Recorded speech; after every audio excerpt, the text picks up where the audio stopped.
Mga kaigsunan ato karong ikauban, ang akong igsuon nga batan-on nga liminister. Way lain si Brother Glenn Mercado. Mayong adlaw kanimo da Brother Glenn. May adlaw sa Brother Dong, yung mansab sa mga nagsubaybay ni atong programa karon. Ang atong istoryahanon Brother Glenn ang imong personal na gyud nga kinabuhi o ang atong eksperyensya diha sa pagpangalagad. Gusto kong masayod sila o madasig ko sila bahin sa pagpangalagad sa usa ka batan-on nga lay minister. Okay. Pwede ba nga mahibaw-an nila Brother Glenn og ang imong mga personal nga kinabuhi o mga kasinatian diha sa imong panaw sa ministry? Okay, so ako si Brother Glenn Mercado, 25 anyos, o nagpuyo sa Sitio Salvacion, Barangay San Isidro, Palumpon, Leyte, o mag-iba katuig na kapin Brother Dong sa pagka-lay minister. Ipakapin po Brother Glenn nga. Ulitaw ka. Ulit pa. Niya, again, so maglima na ako kapag katuig sa pagka-lay minister. Pero pag permiro, kaya mong kumadili gud sa yun ba? Siyempre, dili mo guniingon nga, kanan ang, kumbaga, tsamba-tsamba lang gud nga, ganahan na kamapil. Kung dili, aside sa, kanan ang nasa imong gusto gid kumapil ka, kana pong maka-imot po ning gipangayo ba? Kung dipili gid ka para din nga ministry. Kaya for example, sa ako lang aside sa una, daghan ng mga kaubanan ako minister nga nang agni. No, unya, kanan ang, ding tambong ko okay sa akong gusto, pero kapag na po ko kanang sakto ba ko din niya, okay ba ko din niya dito ba so matuto mo tayo murag nagka-question ko sa akong kagalingon ba kasi kanang nagpa ingon lang ko nga mo atin din niya na ba, pero sa akong kasing murag dili murag ngayon sa point nga kanang nangayog og sign ba kay isa ba og magtambong-tambong ko sa meeting kada Sabado pero bugat di ay. Kasi balikan na to Brother Glenn. No. Ulitaw pa ka, batan-on pa ka ni adto gyud kaayo. That was 5 years ago. Pila pa imong edad gyud ka na? Ay kuan pa lang, padulo pa ko mag-19. Unya na itong panahon na nag-eskwela pa ka. Unsa pa kang idara, unsa mang graduha ka diadto? Napa ko sa kuan natin tayo ma'am. Padulo pa lang first year college. Kay kamo to nya.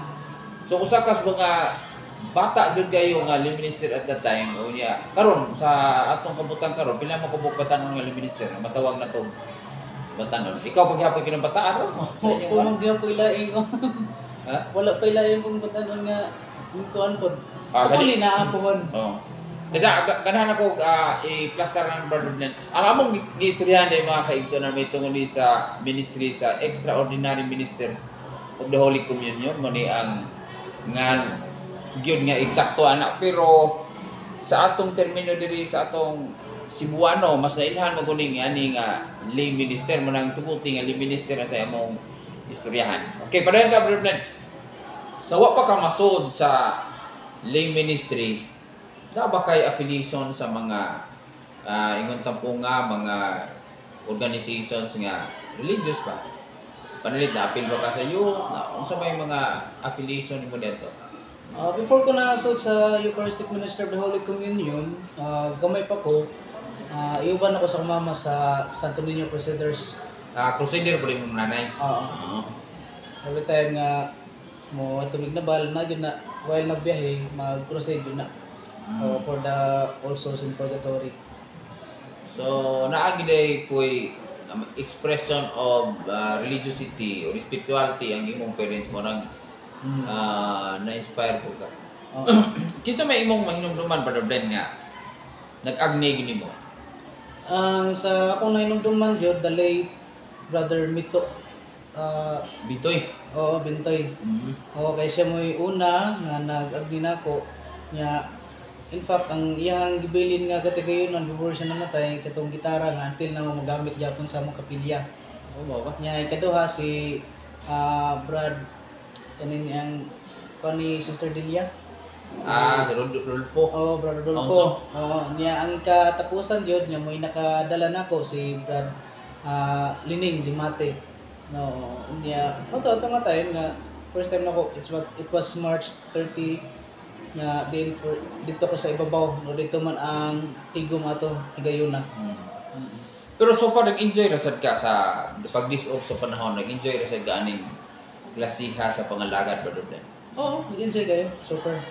Kana every time nga magpakalawat mo sakiton kay syempre since dili na nila makaya ang pag-ato sa pagsimba tungod sa gipaminaw sa ilang lawas no o digani sa kanana ang tungod sa ilang katigulangon. No, so every time nga sila ako, I don't think so mapupunay ganang ma-explain sa ubang mga liminista pero sa ako kanang every time mo pagpakalawat tas mga masakiton, every time nga makakita sila sa kuha, na nilang malipayon ba nga aside nga makabati sila sa ebanghelyo, makakalawat gid pud sila. So malipayon sana sa sila mga- nga gibisita sila. Oo ba? Kanindot po niya na nga ministry. Na So, ibang ang akong gusto klaro, Brother Blen, ang usa sa mga pangalagad sa inyo, gawas lang ang magsaulog mo sa mga kapilya, makapakalawat mo diri sa parokya, o misa, no? O tabang sa pari is pagpakalawat. Ang lain po, ganang magpakalawat po sa mga masakiton, ngadto sa mga balay na. Sakto ba ko? Oo. So, asa mga mas na-enjoy, ana? Sa pareha. Pareha. Oo, pareha kay siyempre ang pagpakalawat sa mga masakiton sa pud na komisyon niya gi ni Kristo nga kanang daawon sila. Pila man ka po masakito na karon ang imong gipakalawat ay imong gi-maintain. Upat. Pila na may napatay na nimo. Aw. David, pila na namatay nga imong gialagaran kanhiba. Mga na siguro tulo. Kasi ari ko sunod ako pakutana. Unsa may imong gibati katong mga panahon nga nahibaw ka nga ang imong binalik-balik nga masakiton nga gipakalawat na namatay na. Akong debate basta yung na of course yung ginamuha ka siyempre na ang masakitan ko pero napos akong punto nga kanang ayahay siya kay nakadawat yun siya sa sakramento. Basta sa katapusan sa gininhawa. So naamog kay attachment basta permanente na ba?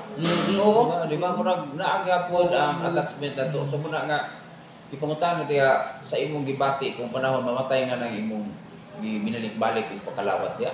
Maginoktok. Okay, for example, kanang every time nga na mamatay niya, labi nagmakasunod-sunod na ang mga pag-adto ba? Inighuman na ni usa, adto na puga, pero inigo ni mo na, wala nang day siya na murag, oo, nang kuhan, mga supusili, kaniyutang sobra na kang host, basig sa iya, paunta ni, yan na, kuhan. Nya, while mo, agi ka niya ng balaya nga, dito unta siya, murag, murikap lang puntanan ba?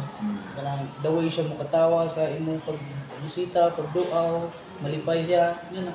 Sige, Brother Ben. Atong istoryahan po karon ang uban nimong naapilan nga grupo gawas lang sa pagka miyembro sa Extraordinary Ministers of the Holy Communion. Mag-ison mo. Minister na lang yun mga exon ba atong termino no?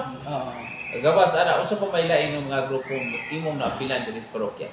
Apil po ko sa Catholic Faith Defender or CFD and at the same time sa Parish Formation Team. Ikaw gyapon kinabataan ani no? Salamat gyapon sa Ginoo. Pero sige lang. Ari ko sa mas lisod ng pangutana. Unsa may imong experience nga makayon ka nga nay parte nga lisod aning klase sa pangalaga? Ang mapayat nga experience nga una ko sa una is kanang usahay ginakaligay ng puno kas mga kantsaw ano ba? Sudan ka ito pag-adjust kay siyempre ingon pa nila. Unsa may kansel na panali? For example kanang bisag kibalo na sila nga dili ko pari. Ngayon lang nga ng father na niya. Asang magbisa. Dili ko pari kanang kasaulog ko na mo niya. The next day na po na una na si father ganun mga ba? Kasi sa kada siyempre sa akong kagalingan po. Ang lain gawas sa kantsaw sa pailaing palisdanan nimo. Ano siya na to sa to mga kaigsunan? Kung na pangkrisdanan po, dis nakita na ko nga kung sa day ka sakripisyo magagawan po sa mga kauban compare sa, labi na sa una nga wala pagayoy motor. Unlike karon nga nasayunan kung manang nalisodon ko sa park nga kanang murag naga po na ko ang mga masakitan rin ko nga di mo dahil limpod. No, kaya for example na kay mga sakripisyo, for example na kay buhaton ta karon adto sa parte sa eskwela niya dili mahimo kay tawag man nga na mas need magid pod kan kung labi nagpareho gyud nga kinahanglan gyud so nadyo isa nga kuan gyud Kasi pag-balance oras-oras siguro may pinakalisod na nato. Labi na ka eskwela. Ako, gikan mo po ba ng sitwasyon na bata mo po ko na ito yutay nagsugod sa ministry. Kasabot ko kung sa kalisod ng eskwela ka, niya na pa yung meeting yung tumbungan. Diba? From time to time, marag kanilang balansi mo gina na to kay paniglon mo sa itong ginikana na dito kapasan. May taro, naiuban mo ito siguro sa mga nakikita sa itong mga vlog pero doon no nga every time mo tatag mga kapilya, kasi maka-uniform pa yun ko, anak. No, okay, after sa klase, dali na yun o dagan pa daw nga rin simbahan para mo serve na labi na sa neto may aging patronal visitations. So, kasi makapolo po kung Kining mga experience sa Harvard Barden, magbalik-balik man gini sa atong una-una, bisan asa ta, kabot no, in the future. O sa may imong matawag, dili pwedeng kalimtan yung experience sa imong pagkalim-minister. Kinad yung dili na ko malimtan, kinad yung gitawag ko. Kay di ba ako kakon yung itatong una, actually nangay kong sign kay, hindi ko nga, dagay kong sign Lord, kay lisod man og magkapil-apil ko sa meeting niya, anong bugat sa akong kasing-kasing ba, kaya naglibog ko niya, mahupo ng tigpakaroon yung lungkod. So nangay kong sign niya, atong time wad ko ning pagkasabado ako ning tunghas sa meeting. No, kay nangay kong sign ba niya pagka Domingo, ning simba ko sa among kapilya, ang ebanghelyo na itong higayon na, kaya niingon man nga, kuyog na ako kay Tudlon, kay ka managat ang tao.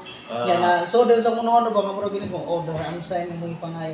So kad ato, up till now, paano dyan ko sa mga meetings na mo? Nabalitaan ako, Brother Glenn, nga kuno ikaw hapit ko ka magpare kay misuway kuno ka og kanang take og exam sa pre-qualifying exam ba sa seminaryo nato. Unsa na ka tinuod? It was the time pa ni Monsignor Jimmy. No niya ato nga time is since buhay palagi ko, naingon si Monsignor na ko nga nang blend na di ba daw ko may exam. Niya ko nga para asam na mo siya nga. Iyan lang gibalik ko ta na di ba daw ko may exam dito sa ibabaw. So nagkakaw ko nga since bago pa ko ato, ako sa panglim minister. So sabi ko nga sige Mons mo ato ko niya. Pagkatunong sa ibabaw na may mga naka-seminarista dito. Nag-fill up na niya until nga na may gansiran. Pag ako sa unsa na may nakakonekta nga about sa sponsor, willing ba ka mo bisyo sa Ginoo isip pare, kung magkapare man di man pagaling minister. So mo nga time nag-answer lang ko until nga weeks or month ang milabay naka-receive ko og Communication. gikan sa Sacred Heart Seminary Palo na nakapasar ko sa mga niya. Nagkuhan sila og date nga mo adto ko sa Palo para kana ato nga time that was panapod nga. Pero pasar ka, klaro na nato, yung pasar ka. Gano wa maka mo enroll na lagday. So may di ko gagana mo. Mo tay pagsugod sa COVID. Pero dati ko COVID. Oo. Mo enroll ka kag seminary dili gyud. Dili pod kay actually akong kon sa gamay pa yung ko magsimbahan sa amo Brother Dom. Every time may kasaulugan, at yung gusto yun, until nakakaroon ko mga puhon ka na, ako na po yung nasa tubangan na same anak nila. O ba? Oo. Napali ka na It was time of ni Brad Julian. Dito ako sulo yung simbahan ko nga, sa ka na kanindot nga, nandiyo ko sa akong naunay ko, hapon, may nga, ano po ko sa Manila. Ato nga tayo marag na ko mga, mabiyan niya akong kuhan, basin mo nigatag sa Ginoo ba, basin ara ko daw. So, ato nga tayo pagkuhan sa COVID, ay nga ito nga, pwede rin online, yung akong cellphone po na ito magigamit, dagat crap, exit na galit, di ko gapon sa... So, kanang chance nga, mag-seminaryo ka, magpari pa ka, wala na gina siya sa pagkakaroon? Wala na. Wala na. Ato ipabaw po sa ilaw. Karon mga kaigsoon, nag-eskwela, pero sa kurso niyo pa rin? BCom, Bachelor of Arts in Communication. Kung saan na maka year? Third year. So, more or less, mga 1 year na lang ka, mag-graduate na ka. Hopefully. So, mo challenge mo, asa na ka, pagkuman, padayon pa ba kakas pagsilbi sa simbahan? Oo, ang panay akong i-cover, especially next year, na OGT na. So, mo yung usas mga challenging siguro kaya nga question. Mga ba ito, okay, siyempre ang oras na nabisa pula sa OGT-han, malayo ba sa pero sa tinuod lang, bisan nasa ka nga lugar sa Pilipinas, so Pilipinas ka na may simbahan. So, pwede ka magalagad ko dito, pwede ka para pakalawat lang. Okay na siya, di ba? Oo. At least nagyapon ka sa sistema ba?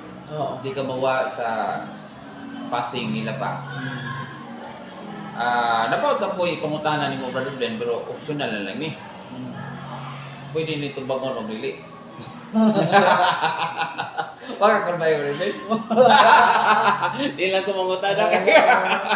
Wait daw, salamat kayo Brother Glenn sa imong panahon sa atong uban alang sa atong interview niya. Hopefully makadasig ni sila sa atong mga kaigsunan, labi sa mga bata para nagsugod sa pangalagad sa simbahan. Katapos ang mensahe Brother Glenn para sa pag-awhag sa atong mga kabatan-unan diya para sa imong ipaabot nga mensahe para pag-agni nila. Okay, so ako lang gihawag ang mga kabatanunan no nga dili na sayop ang pagpili usab sa kalibutanon apan mas labing maayo kung unahon ko nato ang espirituhanon nga mo ni paghaon sa atong kalag nga man sa atong kinabuhi. Nga di unahon ta nato ang pagsurbisyo sa Ginoo no nya mo sanong ta sa mong tawag niya. So I'm hoping sa maabot ng mga puhon nalakoy mga batan-on nga mosunod sa pagka-lay minister kasi ako doon nakita karon bad mo yun unang dili na jud ko kapangutana brad nga nang every time na yung mga kasulugan na usahay nga tagduha ka kapilya ko kay sigon po sa mga kauban karon nga sa ilang pangidaron ba no so muna ampo ko ninyo unta na po yung mga batanon nga pohon mahimong lay minister o yung masab sa mga nagtan-aw karon nga kaming mga lay ministers mga nagserbisyo sa simbahan yan po mi ninyo nga tagaan mi sa kanunay o kusog sa pagpangalagad sa Ginoo labi na sa adlawng Domingo. Salamat kayo Brother Glenn o salamat sa nag-view ni Ani and hopefully makatabang ni ma-inspire mo labi na ato mga kabatan. Salamat po Brother Dom.